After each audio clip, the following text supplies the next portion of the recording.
Now headlines only with Wilfred, Jeff, and Tim.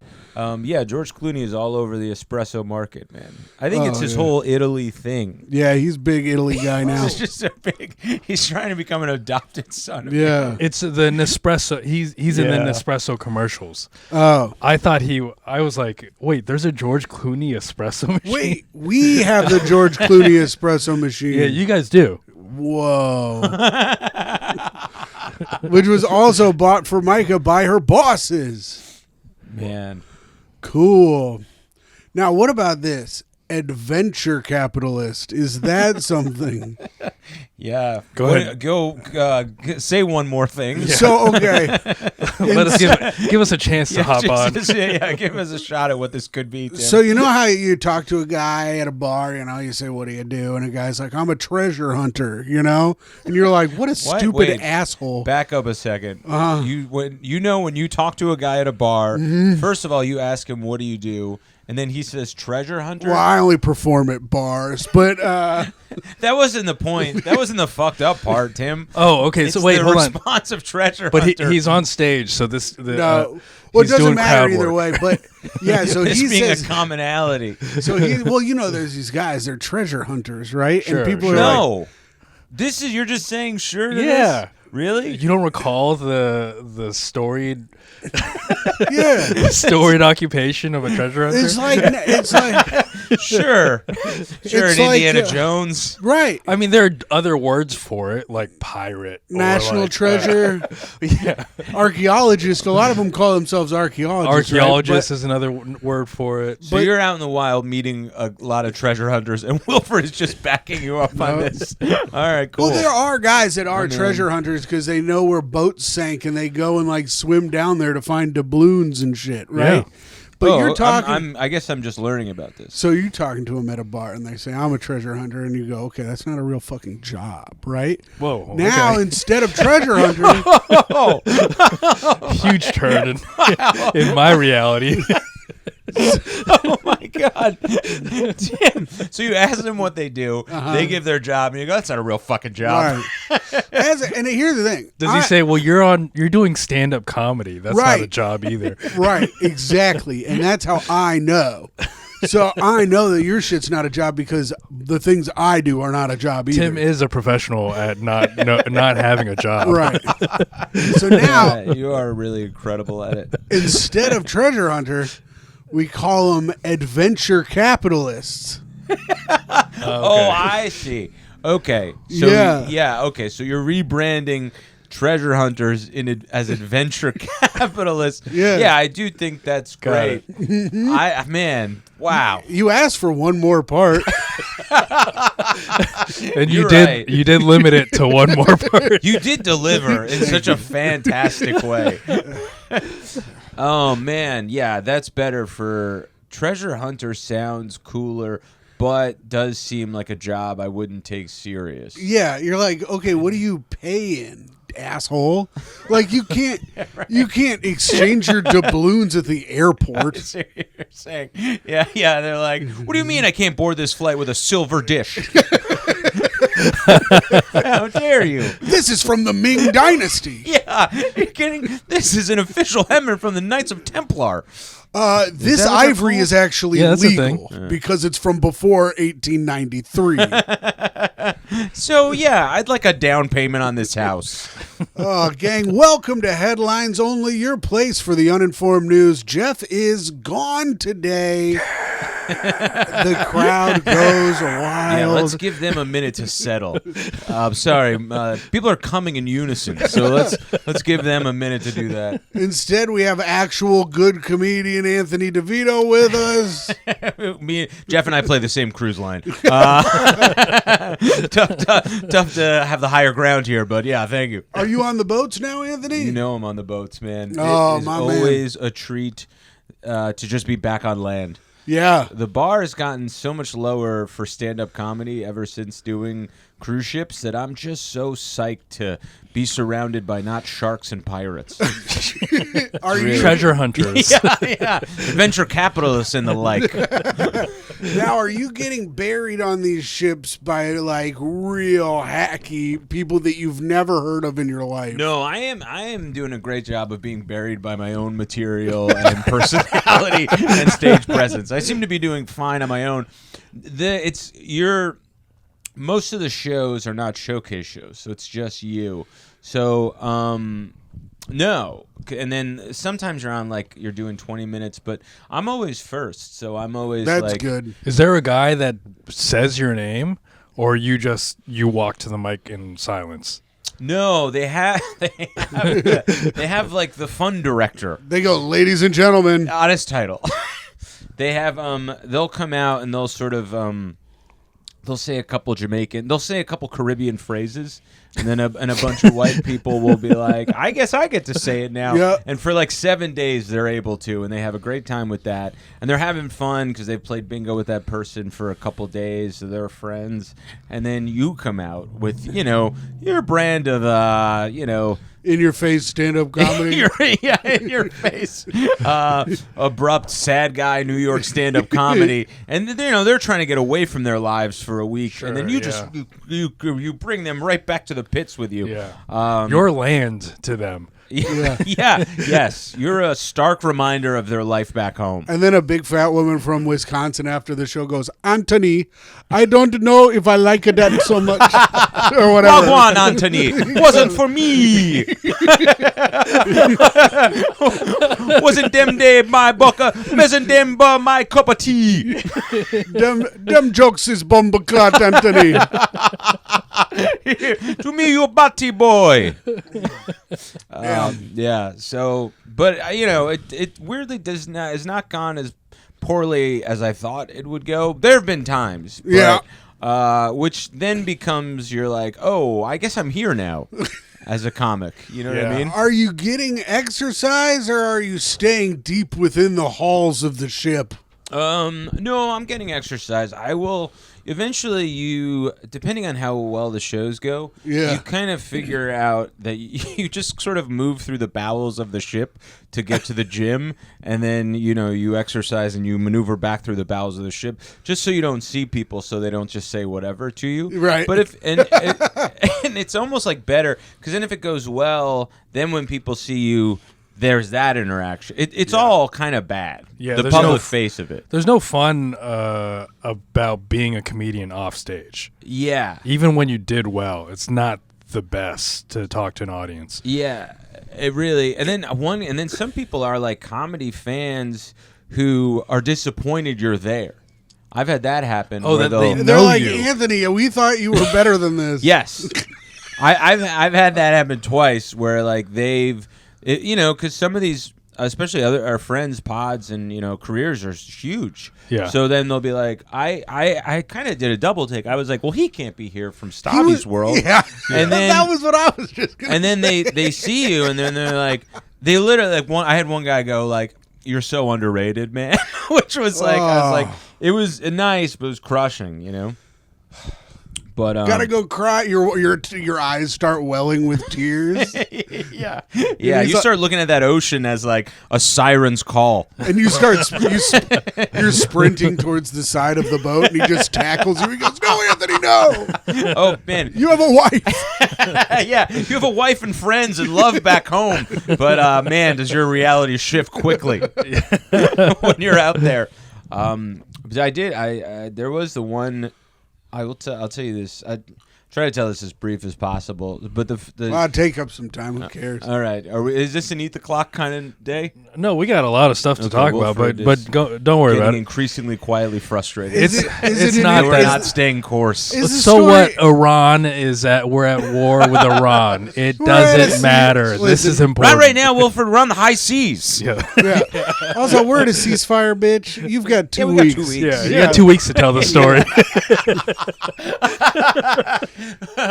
So I do the one show has to be, you're doing a half hour each, You need 3 different half hours, basically. And one of them has to be completely PG clean. And my first ever PG show, and I'm, you sort of like, you're digging through the crates of, your comedic history to find what you can say up there. Yeah, you're like, is drunk driving PG clean? I don't curse. Right. And then the problem, too, is like most of the crowd are just people, they're hammered, Right, but sure. you're like, but the kids do show up, so you have to be whatever. So it doesn't go well because nobody's happy. You know what I mean? Yeah. Like, so the front row is like 10 kids, and they all wanted to tell their jokes, so I let them.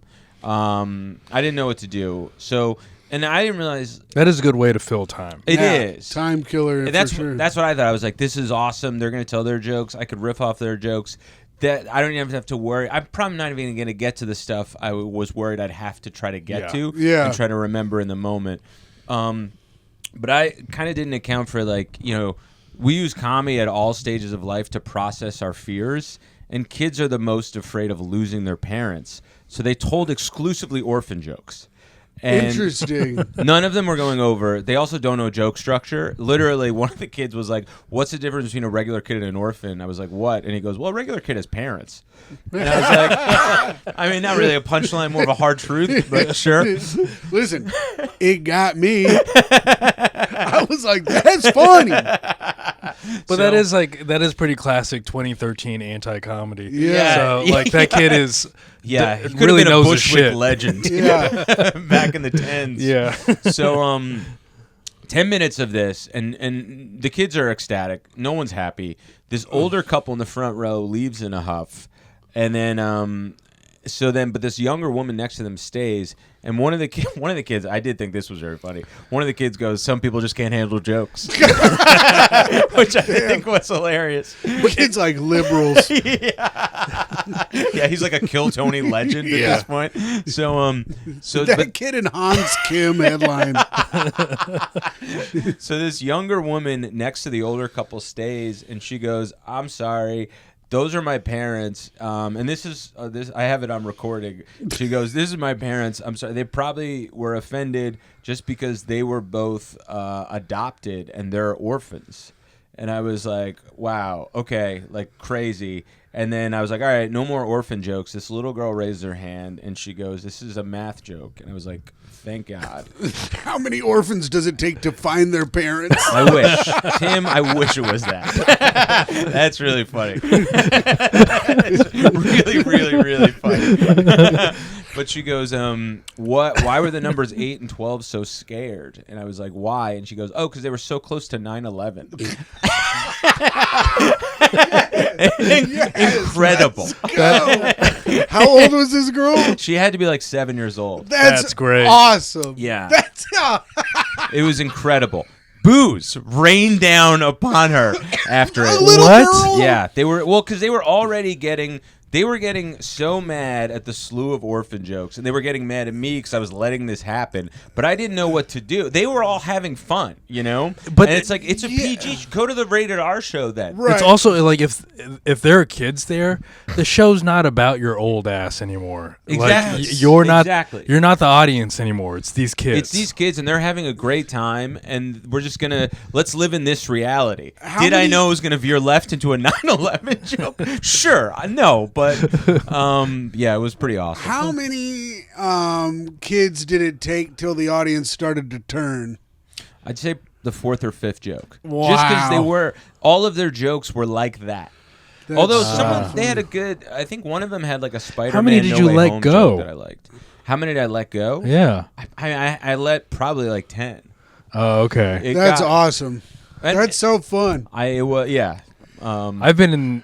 I can understand the mentality that you had in that situation, Right. because you're like, man, I don't want to I don't want to do what they're doing, which is bomb with dark jokes. Yeah. No, So let's put it on them. and try to make it to the 26-minute Exactly. mark. Let's try to get to 15, and once 15 kicks in, I'll tell a couple family stories. There we'll you be go. good to go. I'll be at the buffet.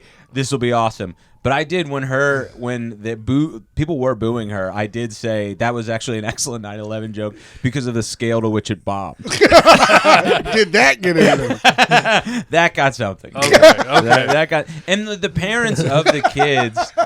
The strangers were all unhappy, but the parents of the kids were like, "This was incredible." Yeah, They that's were really like, great. This was this was awesome. Thank you for doing this. What's the Whatever. ratio of families with kids to upset audience? Can I guess? Yeah, I guess. Is it like 20%? Yes, it was like 80-20.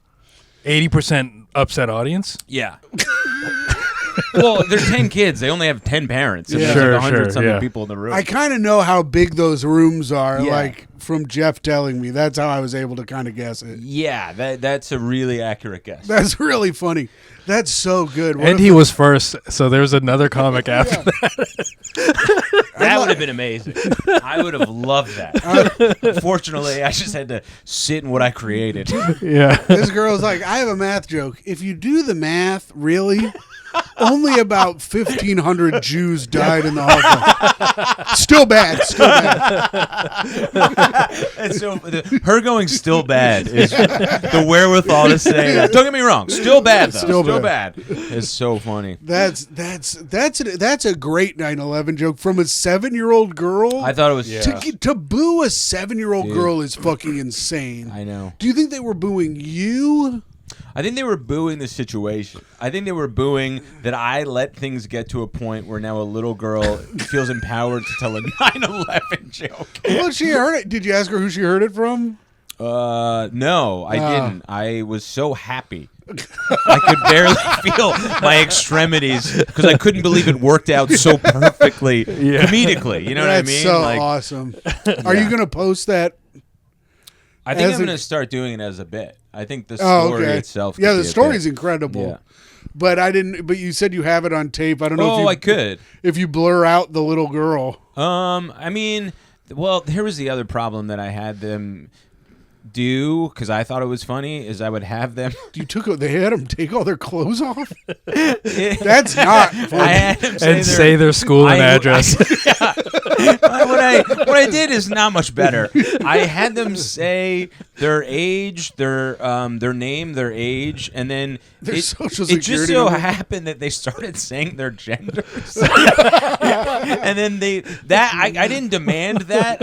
They kind of did that third edition, but then it became a running part of the bit. So they would be like 11, Bo, boy, and then tell the worst joke you've ever heard, which was there were all these like hilarious devices happening that if other comics were there or like high-minded audience members, they would be like, this is like highbrow, crazy, like alt comedy bang bang shit. Yeah. But it was kind of lost on the crowd. I love it. Yeah, it was. So yes, I do have her name and age and her being like, Tinsley, 8, girl. And then she tells us 9/11 joke. I should release it as the audio of it. That's really funny. I can get you guys that Wilfred, if need be. All right. let's get into it. All right. Let's ease. I mean, I think we need a transition from that to Iran. Okay. So let's have a little appetizer. Are you gonna do an ad? No. Yeah. we do an ad for an Iranian restaurant. Yeah.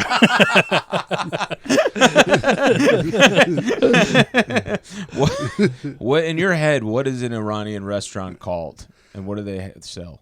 Well, here's the thing. I was thinking of that restaurant Ayat that's close to here, and it's Palestinian, and I feel like it's just the same thing. It's very good. It's awesome. It's like my favorite restaurant in the neighborhood. Yeah. I think It's really, really good. they have and this like pizza shawarma that they make. It's kind of like a calzone. Should we go there after? I have a meeting at 3, but we could go I at guess. some point. Yeah, we could go next. Maybe next. If you want to come back next week, I think we're going to be Jeffless next week. I'm back. Then we can all go after the pod. That's great. We'll do the pod a little earlier, then we can go so Wilfred can make his 3 p.m. meeting. Oh yeah. All right. Was it another acting class? No, it's I have that How was late. that going?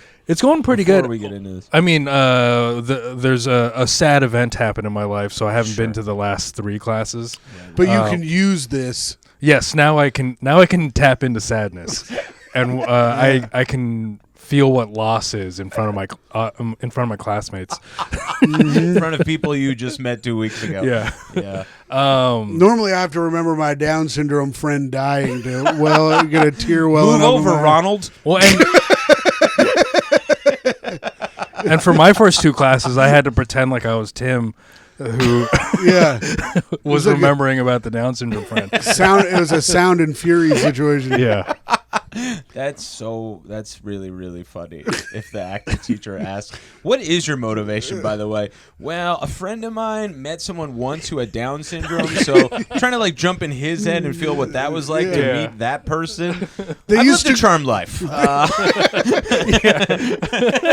Everything for me has been pretty good. Yeah. What's the sadness word you're using? Yeah. I put myself in Hillary's shoes as she walked in the woods after the election.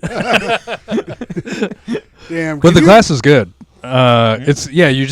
You're just getting reps in, so like you get to be in a scene every single class. And this is your first foray into acting?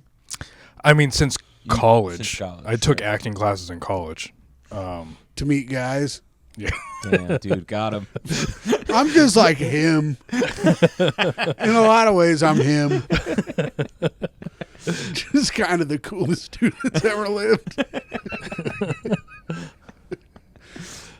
So what scenes have you been doing? Yeah. I did one where I was a neighbor. That was Wilson? Yeah. I was a neighbor that was... You brought your fence? They were like, you are missing the point of this scene. Just held it. It was attached to a popsicle stick. Yeah. I was a neighbor complaining about like their tree growing into my yard. Oh, shit. And so we had to have this scene about like us fighting and then like, saying maybe you can cut down the tree or at least a part of the tree. It's powerful. That is powerful. These are all pre-written lines, or is it improv? Pre-written lines, yes. Okay. Oh, wow. From like the most important movies in the world. Oh, really? What movies? I don't know what that movie is. Yeah, what the fuck is that movie? Yeah, what is that movie? The central to the plot is a tree on someone's fence. I was trying to... that's Chinatown, right? Forget about it. It's property line. Here's looking at you, kid. Now your bush is over the zoning ordinance, I believe. Isn't that right? I'd like to be looking at you, kid, but your bush is getting in the way of my sight lines. What are these important movies, Wilfred? All right. First thing of news. Great. Tim sent me this. Gilgo serial killer reveals how he murdered 8 victims as their horrified relatives gasp in court. This is why I never liked the race of Gilgos. Yeah. I've always been against them as a people, Thank you. an African tribe. Are you familiar with with New York's own Gilgo Beach Killer? No, I'm not. I do not know what Gilgo is. Long Island. He's in Long Island. It's a beach in Long Island. Okay. He was killing people for over 20 years. 30 years. 30 years. First which murder. is over 20. Yes, that is a good point. Well, I didn't realize we were doing a math podcast today. The first murder was in 1993. 1993. And so what he would do... 8 hookers. 8 hookers. He would send his family out of town. And then he would kill people while his family was gone. Kind of a win. If you're the family, it's a horrible thing, but you're like, does that, sort of mar those like trips to Disneyland? I think that is amazing. Yeah. I have all these great memories of going to the beach in North Carolina, but my dad never came on our vacations either. Oh, really? Yeah. Do you think your father would have the capacity to do something like that? I mean, he could kill a guy for sure. Okay. But I don't think he would do it for fun. Should we see if there's a string of hookers dead in Indianapolis? I don't know if he'd kill hookers. He's kind of cheap. That's a good question. Okay, so if I guess you don't have to pay him if you kill him. If you're a serial killer, I don't think you're still upstanding financially at that point. if you were a serial killer, what would be your demographic that you would attack? I think now this is going to sound insane. I think I would kill super muscly bodybuilder guys I could feel incredibly powerful. Yeah. You know, because all these guys are killing women and twinks. That's I'm the killing a ultimate. big buff guy. That is truly the ultimate mogging. Yeah, I just life mogged you, bro.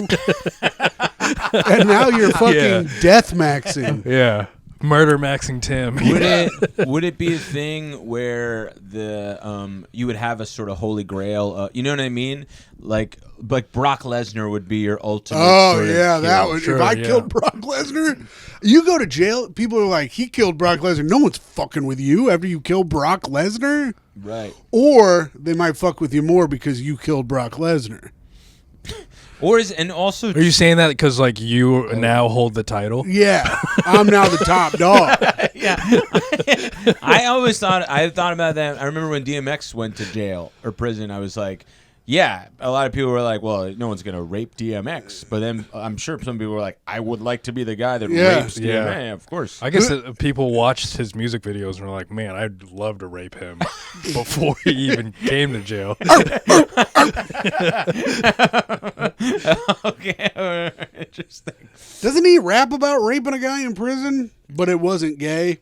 I don't know. He said so many things. He says bad stuff. Well, he was the first bipolar breakout. Yeah, I didn't put that together when I was a kid. I thought he was like a fun guy that sometimes thought he was a dog. Yeah, sure. You know what I mean? Like, to me, I was like, how hilarious. And then later on in life, you're like, oh, he was being so candid about his mental health. And then the Baja Men came around and you're like, okay, DMX is already doing this. Yeah. How dare you step on his toes? That's not talked about enough. Yeah. That the Baja Men tried to ride his coattails to the top. Wait, I'm going to come up with the lyrics. Yeah, take your time. Because he apparently raped, he talked about raping a daughter over the age of 15 in the song X is Coming. Okay, yes. Oh, maybe that's what I'm thinking of. He might have done that in character. It's tough with DMX because, like, he would do... This is Anthony's defense of Kevin Spacey as well. He's a good actor. Yeah. Whatever. Like, he was in character. Yeah. When he was fucking those children. It's called method acting. This is Wilfred knows nothing of this. No. He's only used to playing neighbors. Yeah. This guy's a fool. He's like, what? Oh yeah, you're worried about your tree? I'm a method neighbor. So you would kill jacked guys because then you would feel powerful from killing them. Oh, sure. What about you, DeVito? I think I would kill people who look just like me. Nice. And I would be the, just so when I was caught, it would be the easiest metaphor. So how do you do that? You got to move to LA and go to different castings. Yeah, that's right. And you look who wrote their names down. I think I'd do it the old-fashioned way. I think I'd roam around town, go to parks, and be like, that guy looks enough like me. He's a dead man. Yeah. And then eventually they would be like, whoever's doing this seems to kill this exact specific look. Yeah. And then they would go, they would see me and they would go, you're in danger. Yeah, they put you in like witness protection. Yes. And then we'd all be there, and I would have my pick of the litter. That's great. Bring them to you. Yeah, that's smart. That's a great idea. Wilfred, probably Italians. Yeah. Good. Yeah, well, I didn't know we could just do Italians the whole time. I was surprised Wilfred didn't pick another Asian race, to be honest. Oh, I mean, yeah, I would do that. I would do another Asian like ethnicity. not in a joking way, but this is a comedy podcast. Oh man! I did find the lyrics. It does seem to be in character the whole time. Is X is coming for an imaginary guy, his enemy, right? And so he does, talks about he's like probably going to crucify him, and like you got to lock your door. And then in the song, he says, if you have a daughter older than 15, interesting that 15 is his cutoff line. This is good. This is how Still you a man with principles. This is how you don't Diddy. If you got a daughter older than 15, I'm a rape her. Also, you never know if he's talking about dog years. Right. So that's a legal woman She in could dog be- years. She could be 105.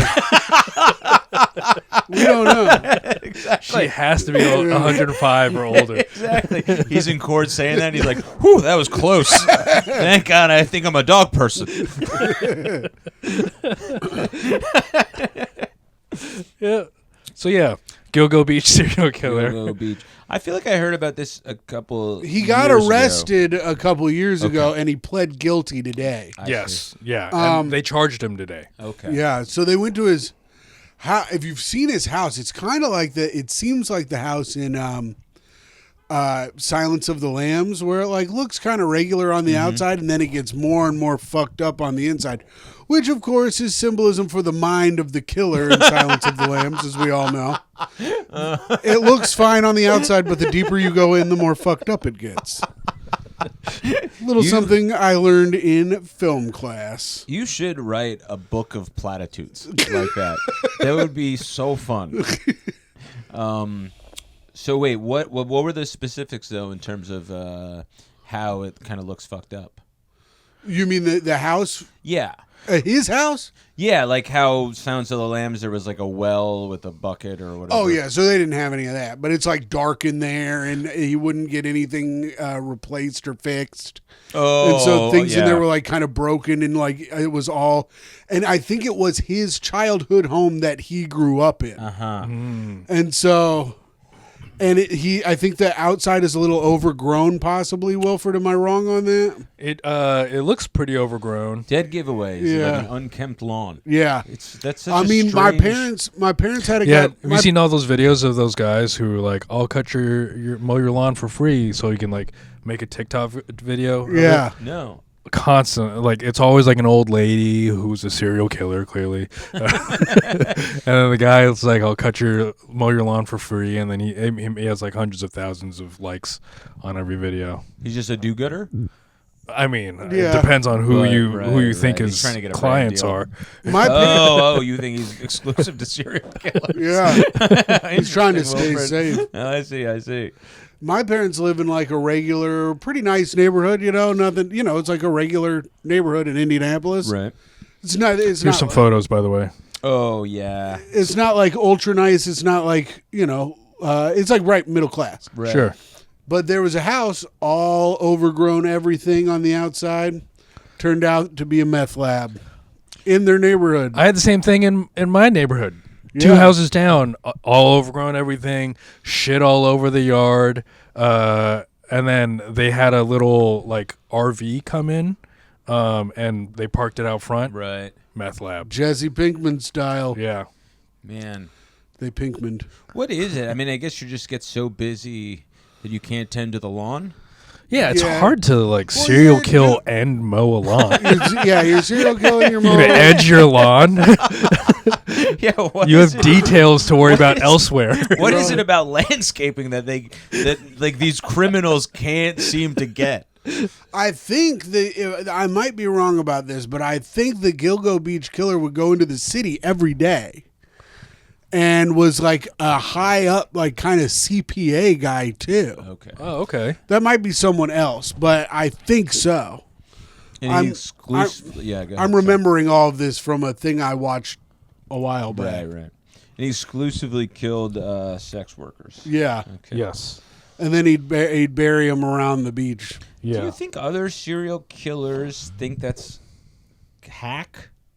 Do you know what I mean? Just because so many have done it, or they're probably not. That is- they're yeah. not like it's an art form.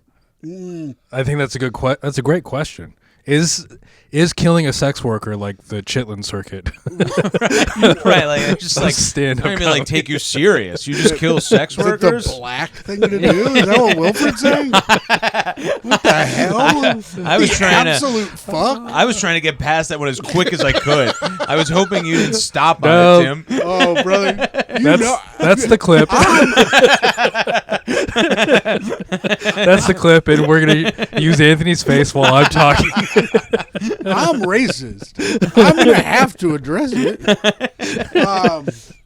I mean, it's one of those things where, of course, you kill prostitutes and then people of color, and most of all prostitutes of color, because they're the least loved of anyone in the world. So, they don't have anyone asking about them normally after you kill them. Right. That should be enough for you know what I mean? Like that should be enough for people to go like, hey, what's the, because people go, race, it's subjective, it's this or that. That fact alone should be enough for people to go like, well, then why are only this particular demographic of people being killed? Right. It's like Albert Fish would abduct and kill mentally handicapped children of color. Right. Okay. And then he'd eat them. Yeah, and then he said their butts were the best part. He said you know what? I've heard that from a couple cannibals. They say if you eat a person, the butt is the best part. Yeah. I can see it. I mean, it seems it's the most eatable. Yeah. It's the part that I see on a person that I go, I want to eat that. Right? Of all the parts of a human, that's easily the most desirable of meal. I think you're going for the middle part where they're going for the cheek. I'm going for it all. Yeah. That's dinner and dessert to me.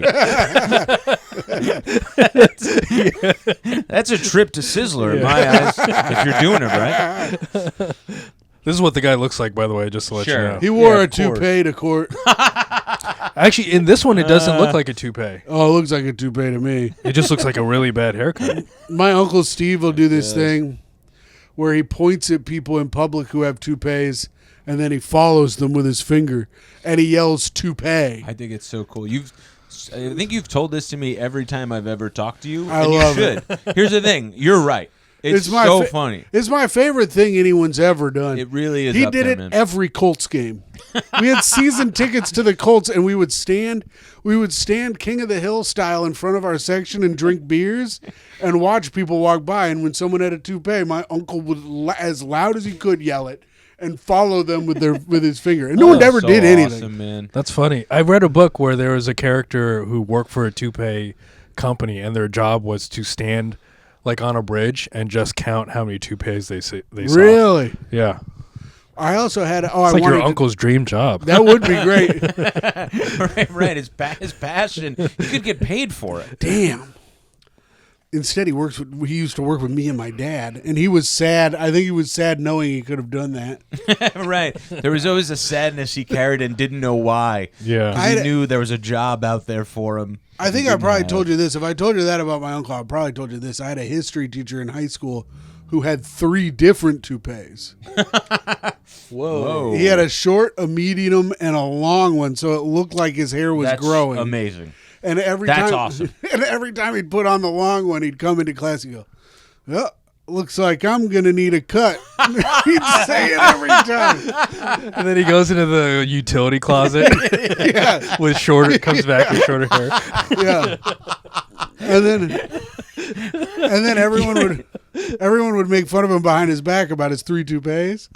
And then one day this guy goes, "Stop making," one of the teachers, he goes, "Stop making fun of him.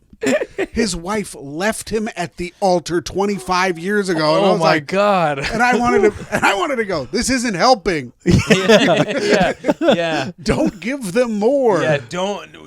This is not the crowd to have this. And of course, when I say them, I meant me. Yeah, of course. Me and Devin. Yeah, man, you can't give high school kids that much ammunition. This guy already, it's so funny, the idea, to really effectively do that, you would have to get 60 toupees. Yeah. That last, because hair doesn't naturally grow just it's short for 30 days. Yeah. And then all of a sudden is medium. Yeah. It just defies what we know. Man. And then I also was in geometry. I was in geometry when I was a sophomore with all the juniors, but all the juniors were the bad black kids. So it was me and all the bad black kids. And I'm also bad. I was a bad kid. Right. So it was only bad kids. And our teacher's name was Mr. Wilson. But then one day we found out that his name was actually Mr. Gay. And that he changed his name to Mr. Wilson at school because he didn't want to get made fun of. And brother, when we found that out, he had no more control over the class. For the last 3 months of school, he had no control. He had the dean come in and yell at us 6 times. He goes, Devin McLaughlin, when I see you at Saturday school, you're getting the worst fucking... Because I was at Saturday school every Saturday. Sure. But I would bring donuts, and then he would just let me go. Wait, did you go in all-boys school? No, I went to a Catholic school, though. Oh, okay. But that class was all boys, and we were all bad. Because I went to Catholic all-boys, and it was the same exact... every day there was a riot that happened. Of course. It was awesome. Yeah. It was the best. I think we got 2 teachers, substitutes, fired. Yeah. Because one of the substitutes was yelling at us for taking off our shoes. And obviously, the next day comes around and we all take off our shoes. Yeah. And then he threw one of the shoes out the window. Then he threw the shoe out the window and then he walked directly to the principal's office and got fired. Damn. Yeah. You can't, knowing the school that you would have to sit down and be like, hey man, your credentials, everything is great. We can't have a Mr. Gay here. Yeah. We cannot. It's going to be outrageous. Devin started calling him Mr. F slur with the OT at the end. Sure. Of course. And then, he was also one of the wrestling coaches, and I was on the wrestling team.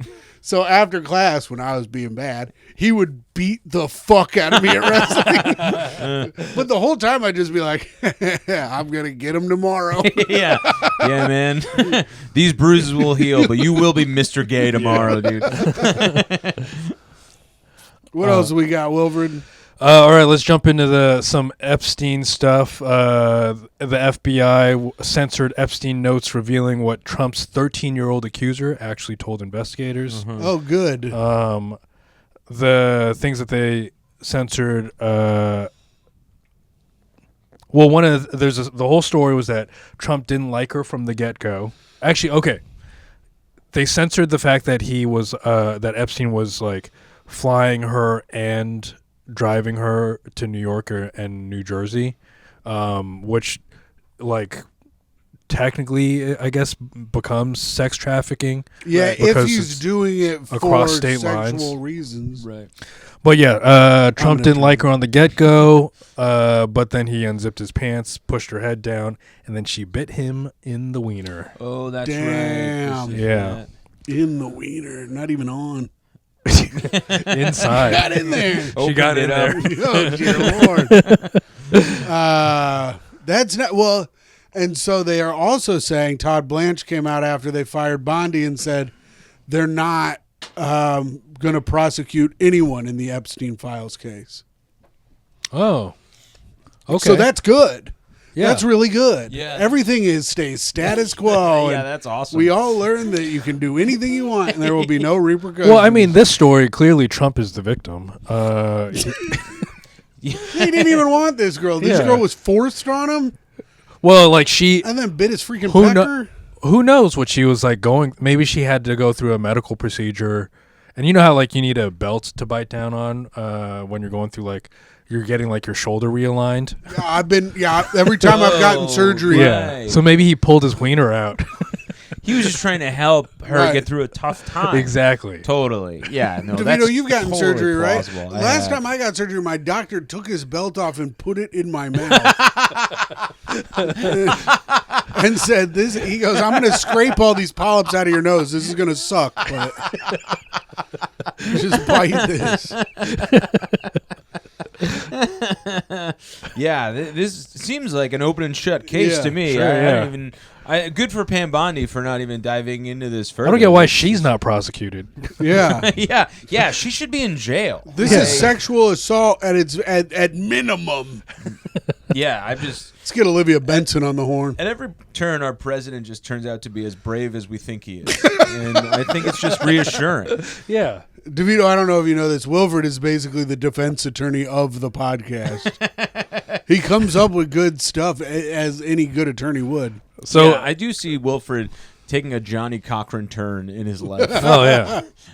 And I go, If the teeth marks do not fit, you must acquit.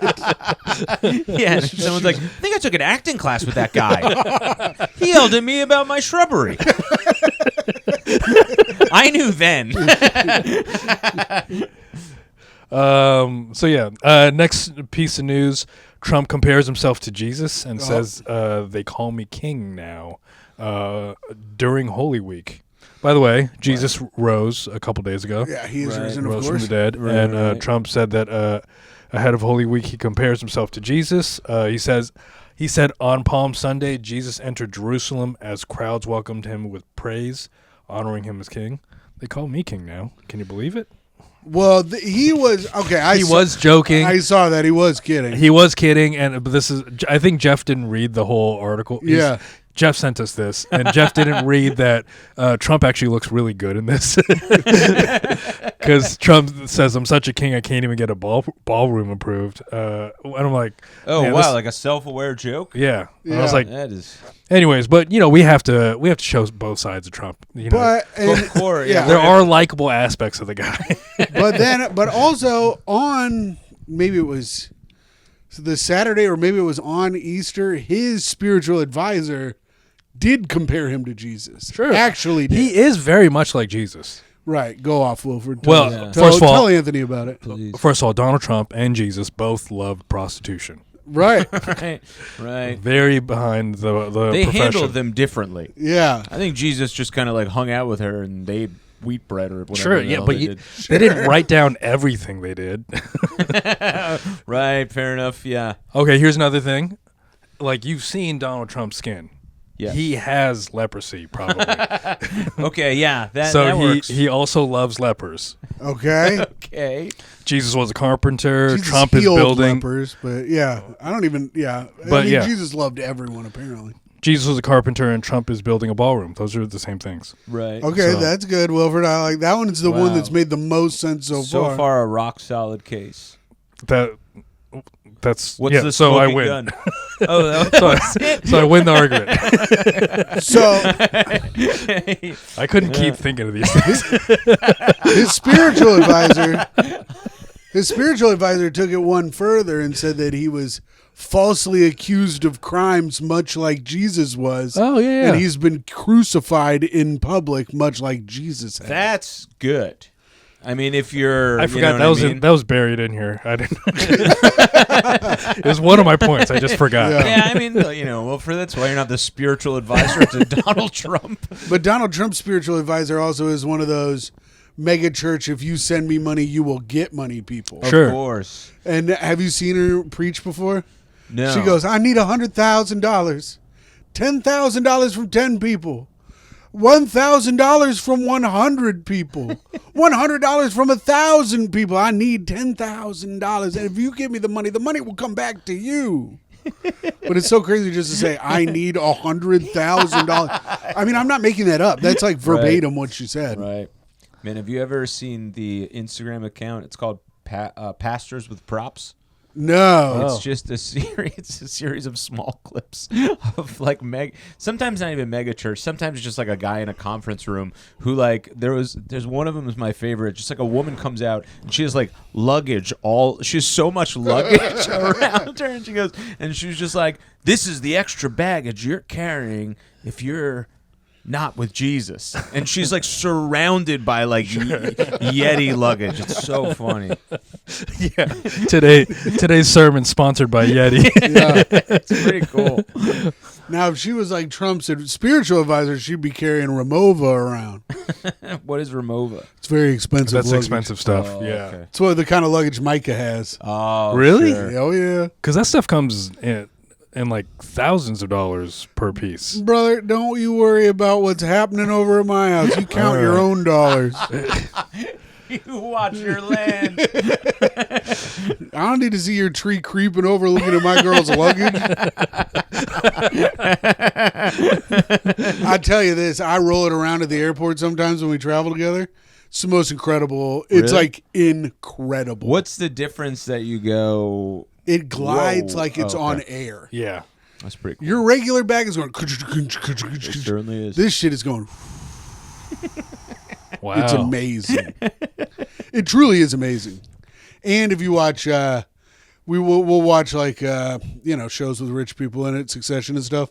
Micah goes, "That's my bag." I go, "Okay, cool." Yeah, that's what you want. You want to be identifying with those characters. Most unlikable people in the history of television. She looks at I my- have seen those moments though. When I think there was like that one scene where like Kendall Roy's like rapping. And I Yeah. was like, Oh, oh yeah. shit, that was me in high school. This is horrible. It's me in my car. The L to the OG. Was that what he did or whatever it is? Yeah. I can't remember. Fuck it. It was gonna be something funny, but I believe you, man. I totally Your forgot. track record, that shit was bound to be hilarious. yeah, or it could have been a whiff. I've been pretty on today. You have been, yeah. I'm due for a whiff. You know, well, whenever you think of it, we'll get on a Zoom call and We'll put it post. yeah, All right, cool. we'll throw it in the Throw middle. that one line of recorded audio in, and we'll put up a picture of you. All right. Nice. So let's talk about the ceasefire in Iran. Let's- Well, first of all, Anthony, did you hear about the New York Times just released an article talking about how Netanyahu made a presentation talking Trump into the war? like a PowerPoint. Yeah. presentation? He like made it on February 11th. Like a Ramada. Yeah. Yeah. Whoa. Okay. No, I did not hear about this. What was the present? What was part of it? Can we get our hands on it? It was a big picture of Iran and then a big red circle with a line Yeah. through it.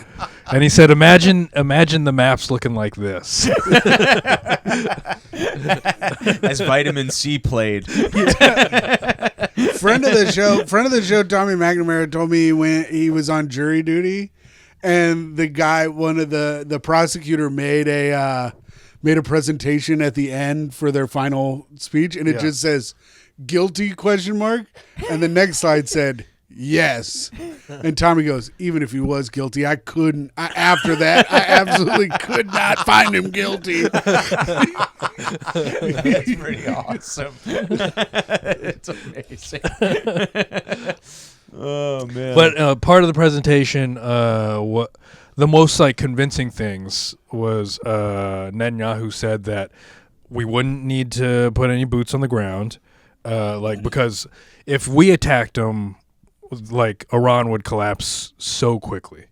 And he said like Strait of Hormuz, they couldn't even control it afterwards. Oh no, yeah. So all of the things that he sold them on never Right. came true. So and that was to goat us into a war. yes, Right. Okay, right. Yes. And so, and all of his chiefs of staff told him not to do it. Of course. Yes. Of course. And also, But he has intuition Right. that is stronger than that opinion. I was watching this. I was up last night because I had incredible heartburn. So I was watching this CIA guy. What'd you eat? I had tandoori chicken. Oh, Okay. How What- fast did you eat it? Oh, very fast. It was very good. And I put a lot of biryani shit on my fucking rice. Yeah. But it was good. And it was worth it. But I've been taking pills for that. me too. I just forgot to take mine before I ate last night. So I had to wait till it kicked in. Oh yeah. So I was up for I woke up at like 1:30 with horrible heartburn. Yeah. I was up till like 3:30. Right. But I was watching TikTok and this CIA guy goes, Israel has begged every president since Reagan to bomb Iran. And every single one of them has said no until now. Yeah. And it's like, oh, good. That's good. Even Reagan knew no. Look, man, Trump's not a no guy. Yeah. You know? Yeah. On all fronts. When it comes to women, everything. He's not a no guy. Yeah. He watched the Yeah, movie you try Yes saying Man. no to him. What'd you say, Wilfred? I was just saying, you try saying no to him, he'll make it a yes. So funny. He'll make it a yes. He just so bit his penis. he just so happened to watch the movie Yes Man on the flight over and was like, that's how I'm going to start living my life. And the next thing just so happened to be this Netanyahu presentation. Bad timing. It's terrible timing. But they thought they knew where all of their cache of weapons were. I always say cache, but I think it's cache of weapons were. But they think that they've only really bombed about a third of the missiles that Iran has, and the rest of it's underground or hidden or inside of a damn mountain or some fucking bullshit, you know? Yeah, I think we underestimated what they could do. Yeah. like I don't think people even understood. I wonder if Trump even knew how big the country was. Well, according to RFK, he could draw it perfectly. Oh, okay. Did you see that? RFK said was at CPAC and was like, Donald Trump. I can't do it, but he was like, That Donald. was pretty good. I would keep. I don't lose faith in it. I Well, should stick to it. It was hurting my throat immediately to do. that- Which That's means fair. But that means you're on the right path. It's also true. You should feel like your vocal cords are stretching into paper. But he said that he was on a flight with Donald Trump and he perfectly drew a map of the Middle East from memory. That's great. Wow, what a low bar for. And I was watching The Daily Show, and it was Jon Stewart's like Monday monologue, and he was like, they show that clip, and Jon Stewart goes, okay, well, why doesn't he do that for us then? Like, he's always doing it for these Right. people in places I've never seen. Yeah. But then he goes on stage and rambles about the fucking Rose Garden or whatever. Because he's a humble man. yeah, it's a bit of stage. He doesn't want you to. Right. He doesn't want to show off and make us feel stupid. It's art for art's sake, Tim. Oh, What sorry. are you not seeing? You know, he's not buying into the commerce of this whole thing. It's not Right. a show for everybody. This is for his friend. That's all. He goes, you take this, you frame it. Yeah. A nice little time. This is like when you do yard work for Charles But Schultz. this is also where we're at in terms of like his aptitude. We're like, he can draw it. That's something. Like, we're like hopeful about that. Yeah, but it's also like, you know who else could do that? An autistic boy. Like, wasn't there like a 60 Minutes where an autistic kid was on a plane and Yes. he could perfectly draw like the city that he flew over? Yeah, man. Oh. That's not a. There's no correlation to me in terms of. I just wanted to remember that. I like No, not that. That anecdote is. We're all better for it. No, I meant the correlation between. I can't wait to tell my children that story. One time Tim watched 60 Minutes. and he was kind of unsure about it.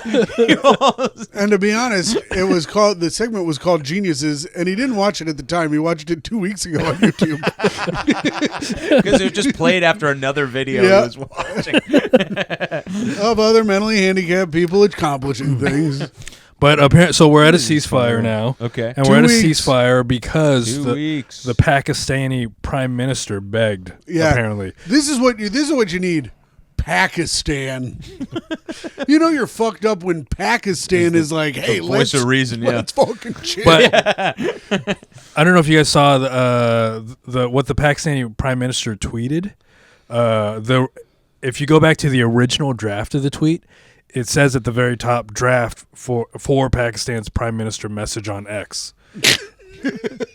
and then it goes, and then he tweets it because he just like copied and pasted. Right. So everyone's assuming that this is actually a message that the U.S. told him to release. And say, hey, you got to say this so I can say that you begged me.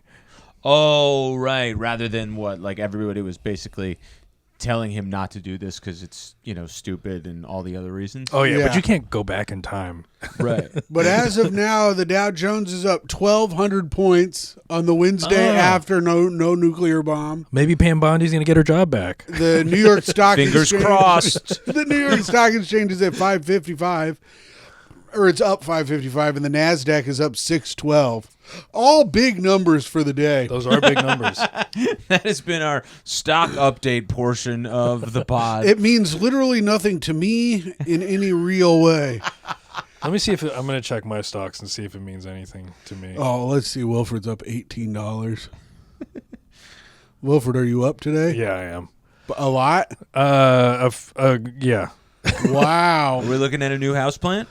Yeah, I can. All right. I can afford a couple. The way Wilfred, I can afford a tree the way now. Wilfred's saying yes, it's, This tree will grow on my side of the yard.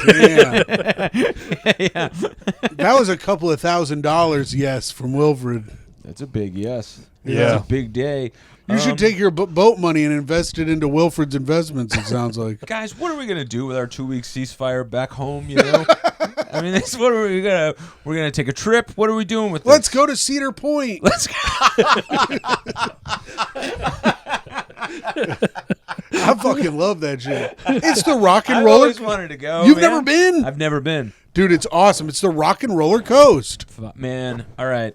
Yeah, we got 2 weeks of not worrying, not hiding under a pillow every night. So let's enjoy it. I was going to Karen's house yesterday, and I was walking by the One World Trade Center, and I was like, I shouldn't have taken this route today. Oh, man. Of all days. Yeah. I was like, why? But then I was like, it would be kind of badass to watch a missile hit it. But then I'd be like, I mean, it would be scary, of course, but the firework watcher inside of me was like, I bet it would be incredible. Sure. Of course, man. And I never wish this. I fly all the time, but whenever I see a plane, I'm like, oh, that'd be fun if I watched. But then I go, it would be horrible. Like my whole body would collapse in, sadness. Oh yeah. But there is that I love watching action movies part of me that just wants to see an action movie in front of my face. Right. When we were leaving LaGuardia one time, there was a giant fire off in the distance on the runway. It didn't really affect anything, but it was cool to see, and it made Micah so scared. I think I think what you were saying, Anthony, is interesting because I think we all do have that distance from we are so into action movies From a first. distance. So we go, oh look, that building's exploding, and then you go, oh shit, there are lives in there. Yeah, that's exactly what it is. Where you go, wait, this isn't a movie? Oh no, there are uncles and daughters and stuff in there. That's the same thing. Like whenever you see footage of a drone hitting a building in the Middle East, you're like, oh, cool, explosion. Oh shit, that's 300 people. Totally. Yeah. Man. Yes. I hope that they got people out of there. They didn't. Yeah. Yeah. All action movies at the end, they should there should be the dead, the credits. You know what I mean? There should be something to build up your empathy towards not wanting this or not being curious about it in real life. They just pause the movie and a guy walks out and tells you, by the way, there's about 14 children. Yeah. Here's the lives that they had, the this, the that. I can't remember what it was called, but there was a comic book run where it followed not the superheroes, but there was a company that cleaned up and rebuilt the city after the heroes destroyed it. Oh, yeah. I think That's interesting. Was that a TV show? No, well, it was a comic book. They were going to turn it into a movie or a show, but they never ended up doing it, I don't think. That's fascinating. But yeah, it was a thing where it's because they just kill everything and then the next day it's all back to normal. But now but this was no, there are a bunch of dead people in here. Of course, yeah. Right, they kind of touch on that, I think, in the Avengers with Sokovia. I remember which of the movies, but it's I don't know. There's one Avengers movie where they lift an entire town, and I want to say Russia. Yeah, that gets levitated or something, and then that's where it's bombed out and stuff. Yeah, that's where Quicksilver and the Red Witch are from, I think. Yeah, that's right. But I don't know. I'm cool. I don't watch that kind of shit. You're a 60 Minutes guy. Yeah, I'm a 60 Minutes guy. I'm not going to go home and watch an the Endgame. I'm not going to go home and watch the next episode of The Boys and also the new Daredevil. Tim's got a pot of black coffee brewing, and he's got Charlie Rose on. That's right. Charlie Also, Rose, who I think did nothing wrong. Along with Spacey. Look it up. Yeah, Charlie Rose in character. He's in character as a pedophile. What do people not see? Oh, sorry, the guy's got to take a damn shower in his fucking what's it? What? Was he the one that had the door? Who had the button underneath his desk? The guy. Oh man, He was a news anchor. Yeah. Oh, Brian. Gumble? No, not Brian Gumble. It wasn't Wolf Blitzer either. It wasn't Brian Williams. Was it Brian Williams? No, it was. No. Brian Williams, my God. It was lying about being in a helicopter. How quaint does that seem? Like, boy, did we jump off the ledge too early with that guy. I know. There were going to be guys jacking off on a Zoom. We just didn't see the future coming. Matt Lauer. Matt Lauer, that's right. Matt Lauer and Katie Couric, they used to pal around together. Yeah. Matt Lauer kept a button like a cartoon villain. Well, he had a button that would lock the door behind you if you entered his office. Yeah. Then he would just read you the news. Yeah, that's how he got you to fall asleep. Then it was on. Damn. Smart stuff. Fire in the bra. I'm getting so tired. Yeah. Also, Israel doesn't feel like they're fully a part of this 2 weeks off. Well, they just started bombing Lebanon again. Yeah. Or Lebanon is in Indiana. Lebanon is in You think Yeah. they Middle might, East. fuck, you think they get confused? They're like, we're so sorry, guys. We don't know how we fucked this up. Sorry to the people of Lebanon, Indiana. 35 minutes north of Indianapolis, Lebanon has been demolished by Israel. The speedway that's across from an Arby's is now gone. We will rebuild your goddamn. What's the Steak and Shake? Oh man. So wait, so Israel is not a part of the ceasefire? Well, they think that them bombing Lebanon doesn't count. They can keep bombing Lebanon. Can you believe these Jew lawyers found a loophole? Anyways, It's got to be time, Rent. I'm keeping it in. I'm allowed to say this stuff. My girlfriend's the worst one. And I love her. Camera. All right, I'll cut it out. Yeah, I mean those are the biggest things in news. Jeff sent some bad stuff. Well, he didn't send a bad one, but he resent that thing about the scientist going missing. Yeah, he's an idiot. Which we already talked about. Yeah. But the reason why I brought it up last time because Jeff was right. Yeah. What was it? So he brought up this news article about a scientist who was shot on his porch. Okay. But there were other scientists that had gone missing already. There's like 9 scientists that have gone missing or died mysteriously. And they're all States? tied to Yeah. And they're all like tied to this like space exploration thing. And nuclear power initiative stuff. Yes. Whoa. And people think that aliens are having them killed. That's one of the suspicions. Yeah. The other one is China, which I think people can't really. I think they're misinterpreting what aliens are. Oh. I thought you were going to say they're misinterpreting the Chinese. Why are in this case aliens the first? Because aliens want to get rid of the smartest people on the planet so it'll be easier to take us over. Yet the three of us are still cooking, huh? Yeah. So that's bullshit. Aliens come to DeVito's show. I always knew I was. They're on the boat. They think the kid is DeVito. They kill a child. That's so funny. The guy they abduct just because they made a clerical error.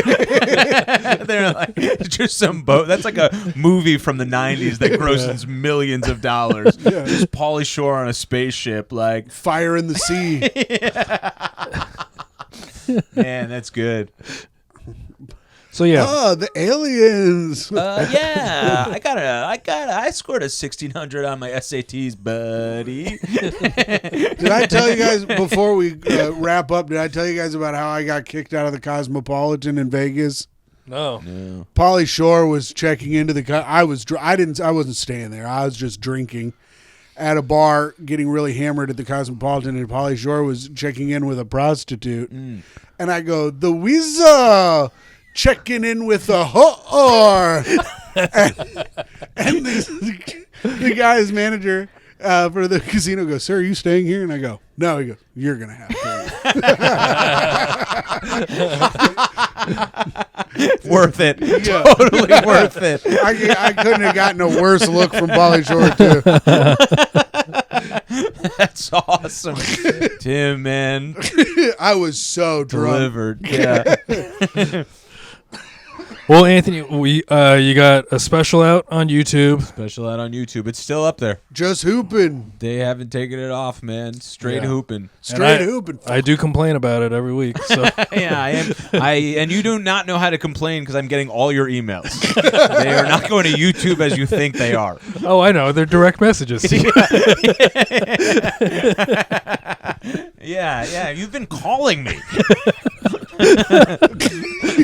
As a different voice, I see your number come up, Wilfred. It still says Wilfred. Yeah. And he's like, "Oh, hey, it's me, Enrique. I just watched a special and I did not like it." Oh, Senor Devito. And then in the background, you hear Teresa going, "Isn't that offensive?" And Wilfred's like, "It's fine. I'm like one of them or something. I am acting. I have to do these for my acting class." Your tree is on my side of the yard. That is an awesome move for an acting class where they're like, "Hey, can you not do that voice anymore?" Like, I don't know. I'm getting so sleepy. what if, yeah, that's so funny. If like Daniel Day-Lewis, he's just killing it, but he cannot stop doing that voice in a scene. They're like, how do we tell him that he's amazing, but at the same time, this is crazy? Yeah. I was gonna do something from Gangs of New York, but I couldn't think of the right quote. Damn. In fact, I couldn't think of any quotes. Hey, drink your milkshake. Yeah, that's the only one I knew. I drink it right up, Holmes. I abandoned my child. Mijo, I abandon you.